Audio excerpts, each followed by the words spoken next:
Hello. आज हमारा topic है नेपोलियन। नेपोलियन को समझने से पहले फ्रांस के इतिहास थोड़ा समझना पड़ेगा। थोड़ा फ्रांस के बारे में जान लेते हैं तो बेहतर होगा। 1789 ईस्वी की क्रांति से लेकर चलेंगे नेपोलियन तक। 1789 ईस्वी की क्रांति से नेपोलियन तक। क्यों? आखिर 1789 ईस्वी की क्रांति के बाद ही नेपोलियन का उदय शुरू हुआ।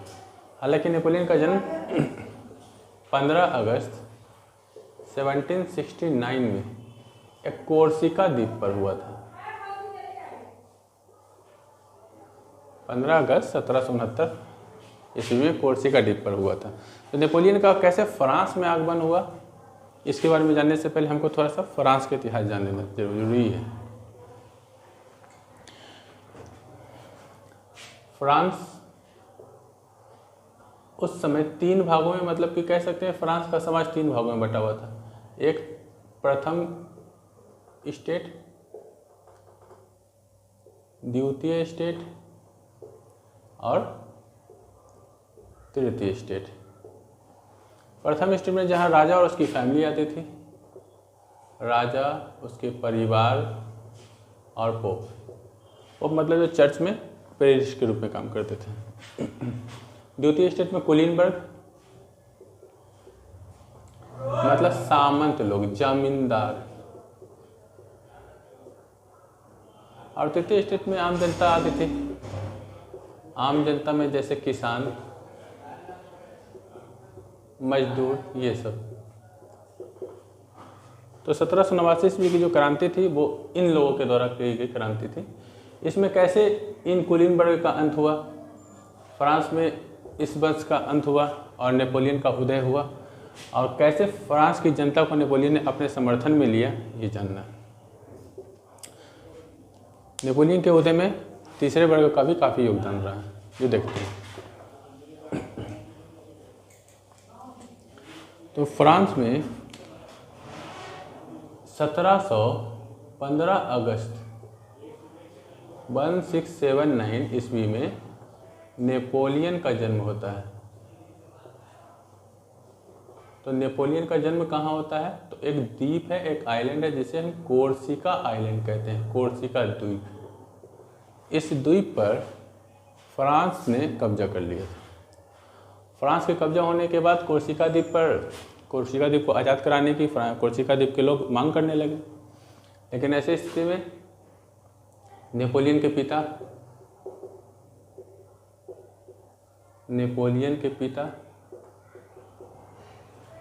जिनको लोग चार्ल्स बोनापार्ट,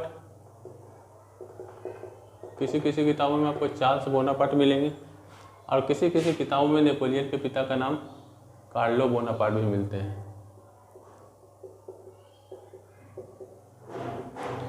दूसरी बात, इनकी माता का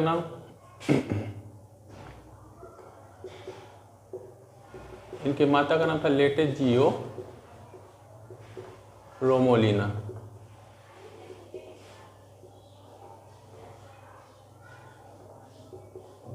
ये दोनों, नेपोलियन के पिता और उनकी माता, दोनों कोर्सिका द्वीप को आज़ाद कराने में विद्रोह में शामिल थी।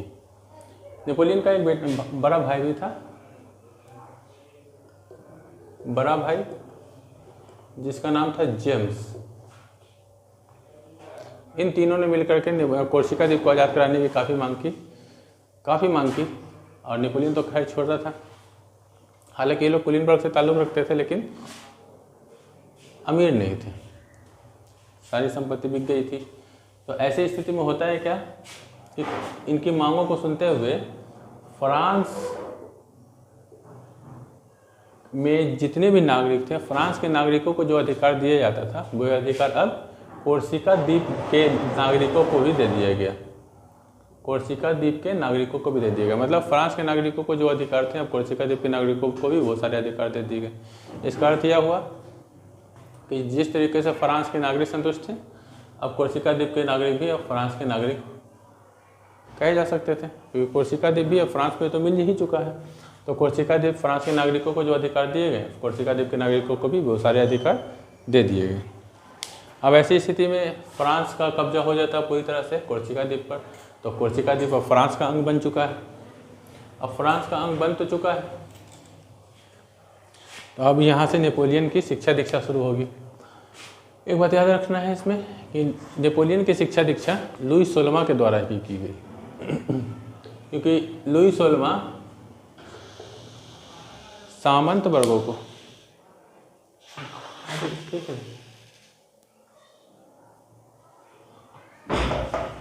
लुई 16वां सामंत वर्गों को ज़्यादा देखभाल करते थे। सामंत वर्गों का मतलब जो जमींदार हो गए, जो कुलीन हो गए, उन सब पर ज़्यादा ध्यान देते थे। तो खैर नेपोलियन के पिता तो कुलीन वर्ग से तो थे ही, इसलिए शायद कह सकते हैं कि नेपोलियन की शिक्षा दीक्षा में लुई 16वां का योगदान रहा। लुई 16वां के योगदान के कारण ये प्रारंभिक शिक्षा अपनी प्राप्त कर लेते हैं।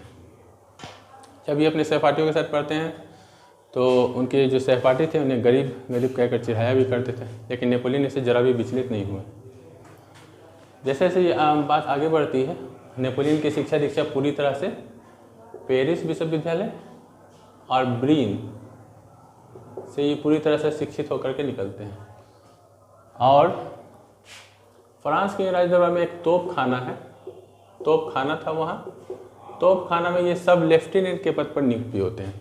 तोप खाने में ये सब लेफ्टिनेंट के पद पर नियुक्त भी हो जाते हैं, लेकिन इनको आगे बढ़ने की उम्मीद नहीं थी क्योंकि फ्रांस में द्वितीय वर्ग को ही आगे बढ़ने की उम्मीद थी, कुलीन वर्ग को ही आगे बढ़ने की उम्मीद थी क्योंकि वो लोगों को ही चापलूसी करके वो लोग आगे बढ़ जाया करते थे। तृतीय वर्गों को कोई उम्मीद नहीं थे, हालांकि गरीब थे। तृतीय वर्ग की उम्मीद नहीं होने के कारण इन्हें लगा कि हम सिर्फ लेफ्टिनेंट के पद पर से आगे नहीं बढ़ पाएंगे। अब स्थिति ऐसी हो गई, इस समय की बात है, इंग्लैंड ने फ्रांस पर अधिकार कर दिया, मतलब आक्रमण कर दिया, अधिकार नहीं कर दिया सॉरी, फ्रांस पर हमला कर दिया। लेकिन स्थिति ये हुई कि इस युद्ध में नेपोलियन ने बहुत ही बहादुरी से भागीदारी लिया और इंग्लैंड को पीछे खदेड़ दिया। इस बहादुरी के कारण इन्हें बहुत सम्मानित भी किया गया और ब्रिगेडियर का पोस्ट ऑफर कर दिया गया। अब एक छोटा सा व्यक्ति जो सिर्फ सब लेफ्टिनेंट के पद पर था अब ब्रिगेडियर बन चुका है। ब्रिगेडियर से ये आगे बढ़ते हुए ब्रिगेडियर के पद से ये आगे भी बढ़ते हैं, लेकिन जब ये ब्रिगेडियर का पद प्राप्त करते हैं तो उस समय इनका विवाह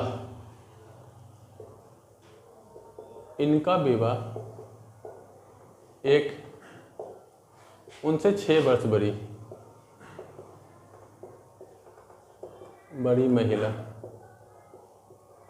उनसे 6 वर्ष बड़ी महिला थी जिनका नाम था जोसेफाइन ब्यूहराइन। जोसेफाइन ब्यूहराइन से इनका विवाह होता है।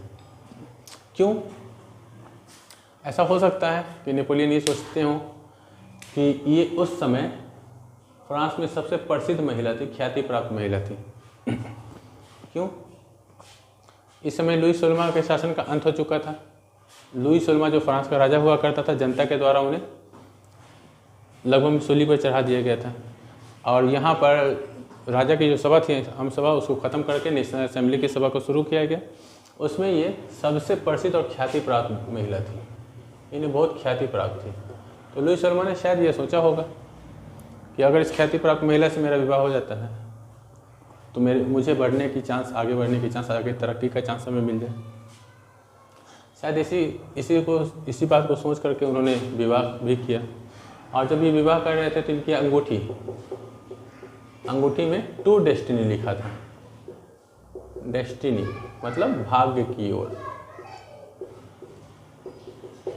और हुआ भी कुछ ऐसा ही।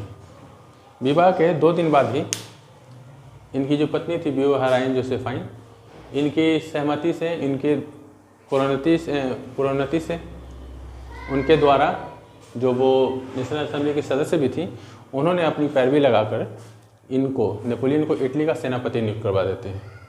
और इटली का जब सेनापति नियुक्त होते हैं उसके 2 दिन बाद ही इन्हें मिस्र को जीतने का ऑफर मिलता है। बहुत ही बहादुरी से ये मिस्र में आक्रमण तो करते हैं, मिस्र के काहिरा तक पहुंच जाते हैं और बहुत ही बहादुरी से लड़ते हैं। लेकिन मिस्र से होते हुए जब ये सीरिया पहुंचते हैं तो यहाँ इन्हें बहुत बुरी तरह इन्हें हार मिलती है, बहुत बुरी तरह पराजय मिलती है। और जब अपनी जान बचा करके वापस आते हैं फ्रांस से तो इनका भव्य स्वागत किया जाता है। हारने के बावजूद एक ऐसा सेनापति जिसका भव्य स्वागत हुआ, इससे इनका मान और बढ़ने लगा। इस समय यहाँ लुई सोल्मा का शासन तो समाप्त हो चुका था और एक व्यक्ति थे लुई सोल्मा के शासन के बाद, एक रॉबस्पियर। ये कभी आगे चलेंगे तो देखेंगे कि रॉबस्पियर कौन थे। रॉबस्पियर का शासन था। इनके शासन को कहा जाता है कि आतंक का राज्य। एक साल 1793 से लेकर के 1794 ईस्वी तक इन्होंने पूरे फ्रांस में आतंक मचा दिया। वहाँ की जनता जब लुई सोल्मा को नहीं छोड़ी तो ये इन्हें क्या छोड़ेगी, इनको भी सूली पर चढ़ा करके इनका भी अंत कर दिया गया। ऐसी स्थिति में फ्रांस का पूरी तरह से सिंहासन खाली था। लुई सोल्मा जब यहाँ आते हैं तो जनता का इनको समर्थन तो मिला ही था, भव्य स्वागत हुआ था, जनता इन्हें पूज रही थी। तो लुई सोल्मा नेपोलियन जनता का समर्थन पा करके डायरेक्टरी के शासन का अंत कर देते हैं। एक बात यहाँ याद रखना, ये डायरेक्टरी का जो शासन है, ये डायरेक्टरी का शासन ने ही इन्हें मिस्र पर, काहिरा पर हमला करने के लिए उकसाया था। मतलब ये कह सकते हैं कि हमला करने का परमिशन दिया था। उस समय ये डायरेक्टरी के शासन से चलते थे। लेकिन लुई सोल्मा और रॉबस्पियर के अंत के बाद डायरेक्टरी का शासन को इन्होंने सेना के दम पर समाप्त कर दिया। ठीक है, 1795 से डायरेक्टरी का शासन पूरी तरह से यहाँ पर आ चुका था। लेकिन ये डायरेक्टरी का शासन खत्म कब हुआ तो 1799 में। 1799 में जब डायरेक्टरी का शासन खत्म करते हैं तो ये अपने आप को काउंसिल, प्रथम काउंसिल नियुक्त करते हैं। डायरेक्टरी का शासन खत्म हुआ, काउंसिल का शासन शुरू हुआ। ठीक है, 1802 ईस्वी में ये काउंसिल के प्रथम काउंसिल सदस्य चुने जाते हैं और आजीवन ये काउंसिल की सदस्यता ग्रहण कर लेते हैं। और यहीं पर फ्रांस में फैली हुई अराजकता का लाभ उठाकर ये फ्रांस के सिंहासन पर काबिज भी हो जाते हैं और यहाँ के जो फ्रांस के जनता थी इनका समर्थन भी करती है और भरपूर समर्थन करती है। जब फ्रांस के राजा 1804 में, नेपोलियन फ्रांस के राजा 1804 में बने, जब ये फ्रांस के राजा बनते हैं तब ये कहते हैं कि मुझे फ्रांस का राज मुकुट धूल में पड़ा हुआ मैंने पाया और इसे मैंने तलवार की नोक पर उठाकर अपने सर पर लगा दिया। तो यहाँ ये नेपोलियन का व्यक्तित्व, नेपोलियन का उदय और नेपोलियन के अंत के बाद की चर्चा आगे करेंगे। ये नेपोलियन की जीवन गाथा थी, इतना जब तक वो राजा बने। राजा बनने के बाद उन्होंने लुई सोल्मा के सारे जो काम थे उन सब काम को ख़त्म भी कर दिया, क्योंकि लुई सोल्मा जनता के समर्थक नहीं थे और ये जनता के समर्थक बनकर उभरे। इसीलिए लुई सोल्मा के द्वारा जो काम किया गया था उन सब कार्यों को इन्होंने पलट दिया। तब तक के लिए इतने हैं। नमस्कार।